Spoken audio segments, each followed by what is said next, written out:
Hey guys, welcome back to our channel. So இன்னைக்கு வீடியோவில் bread pakoda எப்படி பண்ணுறதுன்னு பார்க்கலாம். நான் இன்றைக்கி ஒரு பேக்கெட் பிரெட் யூஸ் பண்ணுறேன். ஸோ அதுக்கு 4 டேபிள் ஸ்பூன் கோதுமை மாவு, 2 டேபிள் ஸ்பூன் அரிசி மாவு யூஸ் பண்ணுறேன். நீங்கள் கோதுமை மாவு இல்லைன்னா கடலை மாவு கூட யூஸ் பண்ணலாம். அண்ட் பிரெட்டை நான் இந்த மாதிரி பிச்சு போடுறேன். இப்போ பிச்சு போட்ட ப்ரெட்டில் வந்துட்டு ஃபைனாக சாப் பண்ண 2 பெரிய வெங்காயம், 2 பச்சை மிளகா அண்ட் கொஞ்சமாக கொத்தமல்லி கீரை அண்ட் ஃபைனாக சாப் பண்ண கறி லீவ்ஸ் எல்லாத்தையும் ஆட் பண்ணுறேன். அதோடவே 1/2 spoon chilli powder and 1/2 spoon ginger garlic paste add பண்ணுறேன். அண்ட் தேவையான அளவு உப்பும் ஆட் பண்ணுறேன். ஸோ நீங்கள் சில்லி பவுடர் வந்து காரத்துக்கு ஏற்றாப்புல அட்ஜஸ்ட் பண்ணிக்கலாம். அண்ட் இது எல்லாத்தையும் சேர்த்து நான் மிக்ஸ் பண்ணிடுறேன். மிக்ஸ் பண்ணுறப்பயே நம்ம வந்து கிராஜுவலாக தண்ணி ஆட் பண்ணணும். மொத்தமாக தண்ணி ஆட் பண்ணிடாதீங்க. நிறைய தண்ணி ஆட் பண்ணால் அது நல்லா வராது. ஸோ நான் தேவையாக இருக்கிறப்ப மட்டும் தண்ணி ஆட் பண்ணி எல்லாத்தையும் நல்லா மிக்ஸ் பண்ணி எடுத்துடுறேன்.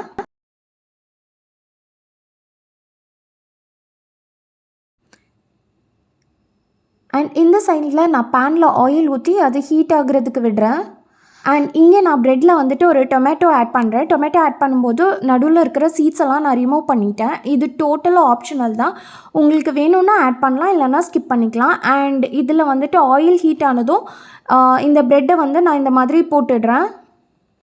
ப்ரெட் ஆயிலில் போடுறப்ப அது குட்டி குட்டி பீசஸாக இருக்கிற மாதிரி பார்த்துக்கோங்க. அப்போ தான் உள்ளே இருக்கிற ப்ரெட் வந்துட்டு நல்லா வேகும்.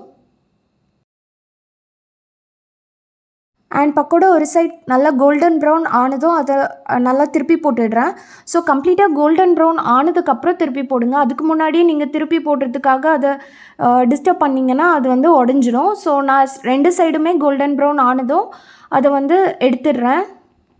இந்த டிஷ்ஷு கொஞ்சம் நிறையவே ஆயில் அப்சர்வ் பண்ணும். அதனால இதை வந்து டிஷ்யூ பேப்பர் யூஸ் பண்ணி அது மேலே தான் நான் போடுறேன். அண்ட் நான் நெக்ஸ்ட் பேட்ச் ப்ரெட்டும் இந்த மாதிரி ஆயிலில் போட்டு ஃப்ரை பண்ணி எடுத்துடுறேன். அண்ட் நான் ஆல்ரெடி சொன்ன மாதிரி இது நிறைய ஆயில் அப்சர்வ் பண்ணும்.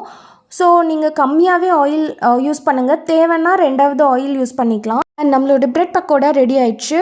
ரொம்ப ஈஸியான ரெசிபி. கண்டிப்பாக எல்லோரும் ட்ரை பண்ணி பாருங்கள். அண்ட் இதே மாதிரி இன்னொரு வீடியோவில் கண்டிப்பாக உங்களை வந்து மீட் பண்ணுறோம். until then bye from us.